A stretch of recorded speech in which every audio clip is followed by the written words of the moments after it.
একদম অল্প কথাতে মেডোরি নামের হোল জিস্ট আমরা এই ব্লুপ্রিন্টের মাধ্যমে ফুটিয়ে তোলার চেষ্টা করব ইনশাআল্লাহ।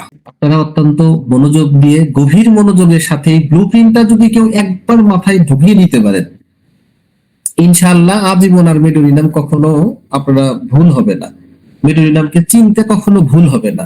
আর এই যে এত আলোচনা, এত ফিলোসফিক্যাল টার্ম, এত লেখকদের লেখার যে রিসার্চ বর্ণনা, এই জিনিসগুলাই হচ্ছে আমার জিস্ট করে নিয়ে এসে আমি আমার নিজের মতো করে একটা ব্লুপ্রিন্ট তৈরি করেছি।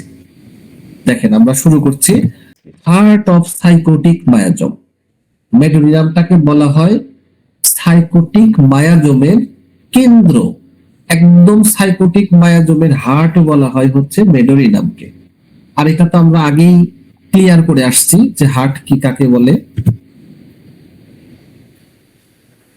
History of venereal disease or early heart disease.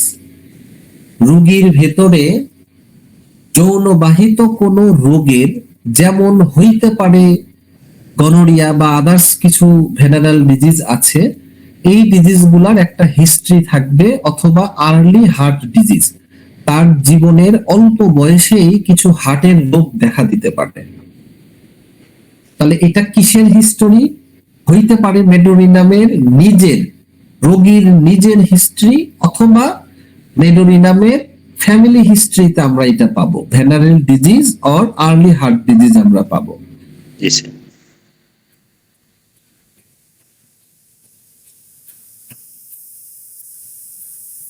মেডোরি নামের মূল যে কেন্দ্রটা, বা মেডোরি নামের যেটা মূল কথা, একদম লিস্ট যে কথা, সেই কথাটাই হচ্ছে এক্সেসনেস। মেডোরি নামের মূল কথাটাই হচ্ছে এক্সেসনেস। এই এক্সেসনেসটাই হচ্ছে মেডোরি নামের মূল কথা। এই এক্সেসনেসটা কি?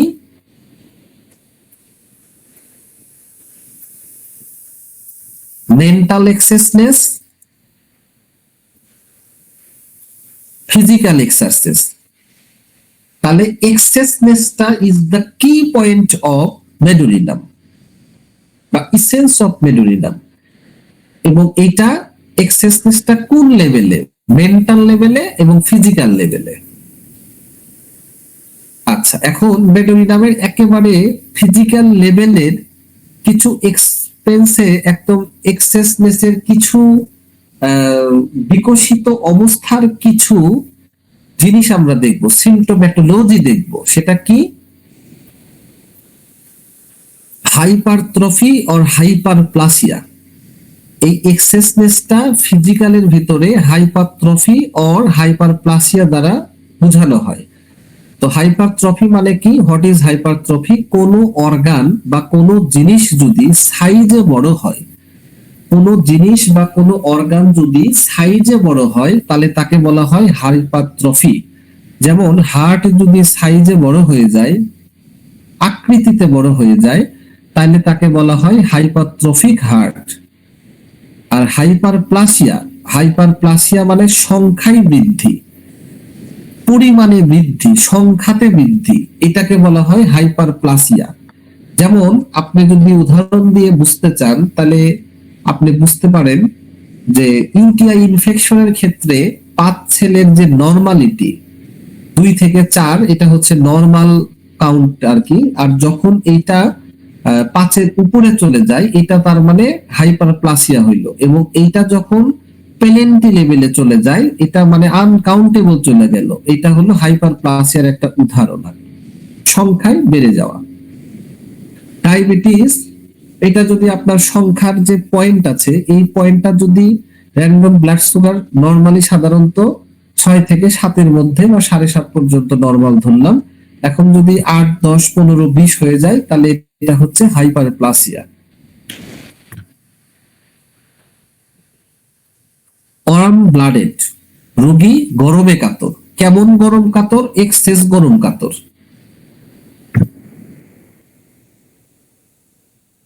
ফিট বার্নিং এন্ড আনকভার, এই বার্নিং এর ক্ষেত্রেও একটা এক্সেস থাকে, বাড়াবাড়ি থাকে, এবং এটা এত বাড়াবাড়ি করে যে প্রচন্ড শীতের মধ্যেও তার পাকে লেপের বাইরে রাখতে হয়, আনকভার করে রাখতে হয়, উন্মুক্ত করে রাখতে হয়। ফিট বার্নিং, এর ফিট বার্নিংটা মেডোরিনামে একেবারেই খুবই একটা মানে প্রমিনেন্ট একটা সিম্পটম। অনেক সময় দেখা যায় যে ফিট বার্নিং এর সাথে সাথে রোগীর হাতটাও বার্নিং হয়, এবং এই বার্নিং এর জন্য মেডোরিনাম পায়ে ঠান্ডা পছন্দ করে।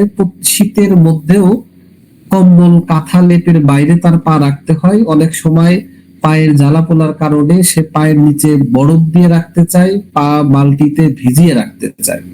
এটা হলো মেডোরিনামের feet burning and uncover. Contrasted urogenital disease, urogenital মূত্রজননীয় সংক্রান্ত যত রোগ আছে সেই রোগগুলাকে কন্ট্রাস্ট করা হয় আর কি, মানে উল্লেখযোগ্য গুরুত্ব বেশি দেওয়া হয়, হাইলাইট করা হয় আর কি।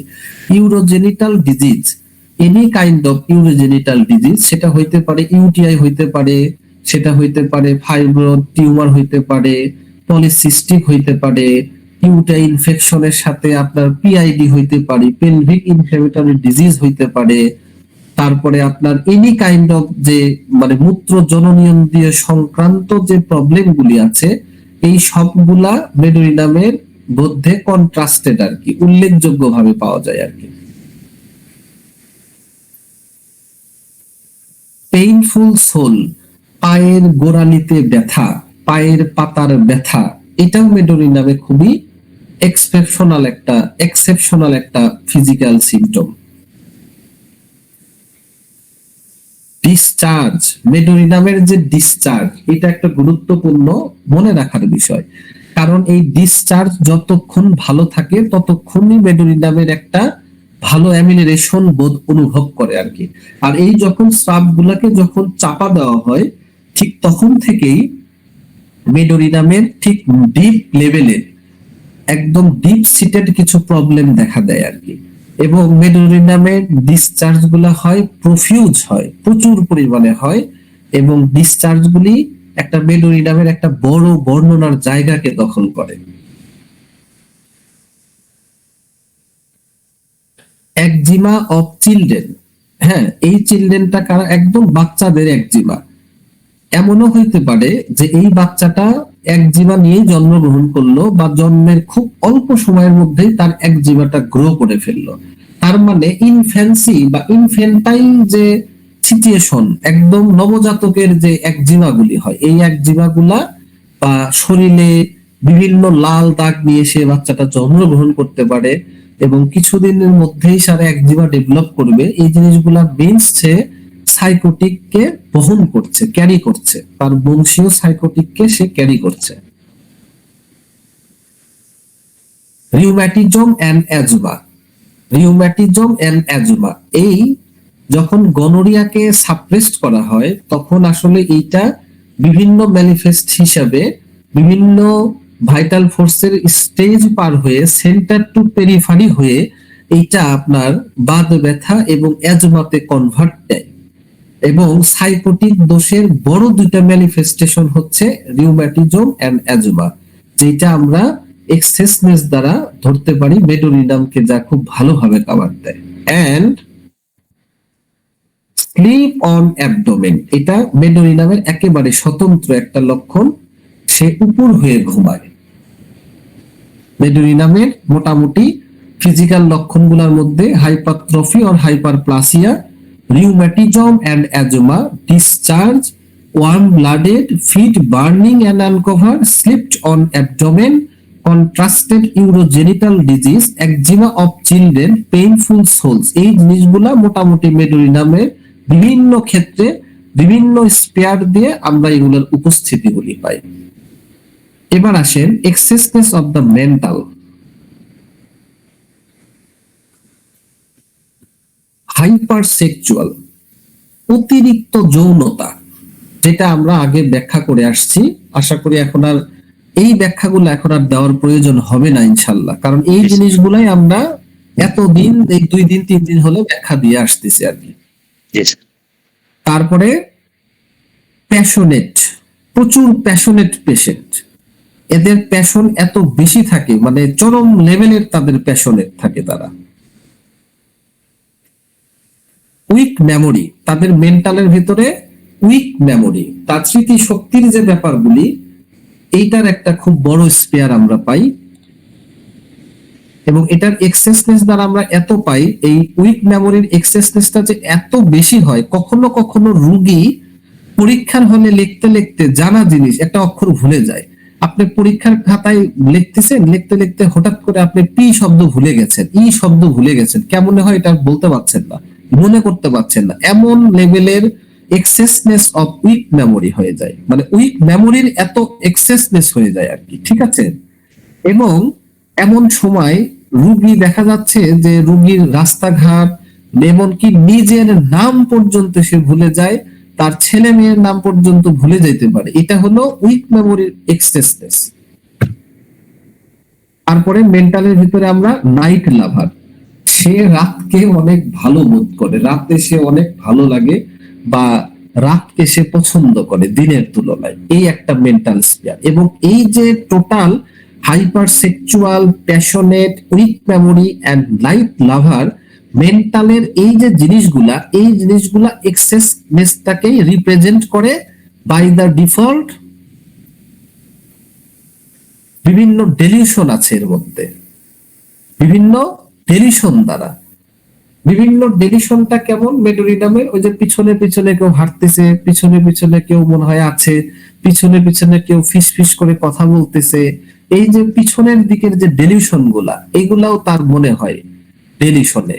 এবং এই সবগুলা জিনিস রিপ্রেজেন্ট করে যে জিনিসটা দ্বারা, এটাই হইলো total mental excessness is represented by in their desire, in their feeling, in their behavior, in their expression, যেটা জোনাথন সুরের শেষের দিকের কথা। ইন দেয়ার ডিজায়ার, ইচ্ছার, অনুভূতির, আচরণের এবং তার প্রকাশটাকে ভেতরে এক্সেসনেসটাকে আমরা মূলত বুঝি আর কি। তো আমার ধারণা যে ইনশাআল্লাহ মেডোরি নামের ব্লুপ্রিন্ট পাওয়ার পরে এতক্ষণ যারা কষ্ট করে 2 দিন ক্লাস করেছেন, আমার মনে হয় না যে তাদের আর কোনো প্রিভিয়াস কোশ্চেনের কোনো অ্যানসার আর বোধহয় বাকি রইল আর কি। জি আপনারা কি সবাই আলহামদুলিল্লাহ। ক্লিয়ার বুঝতে পারছেন মেডোরি নাম কি জি এখন স্যার, সহজ হয়ে আলহামদুলিল্লাহ গেল? বুঝতে পারছি। আলহামদুলিল্লাহ।